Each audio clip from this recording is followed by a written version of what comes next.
Brigade ke-39 Rusia melakukan serangan ke arah benteng dan peralatan pasukan Ukraina. Rekaman saat penyerangan beredar di media sosial Telegram pada Sabtu 1 Juni 2024. Kelompok militer Rusia dengan dukungan drone FPV menyerang posisi pasukan Zelensky. Operator drone FPV menargetkan benteng pertahanan militer Ukraina. Tidak hanya itu, peralatan hingga parit Ukraina juga ikut diserang. Tepatnya di wilayah Konstantinovka, serangan ini dijalankan pasukan Rusia. Kehancuran peralatan militer pasukan Kiev memudahkan pasukan Moskow untuk menyelesaikan misi tempurnya.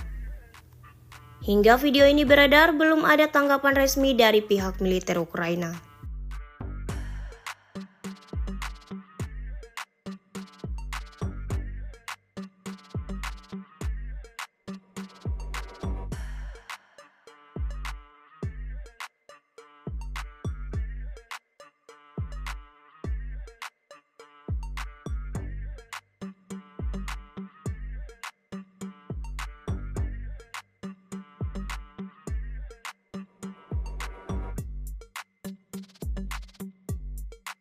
Download Tribun X sekarang, menghadirkan lokal menjadi Indonesia.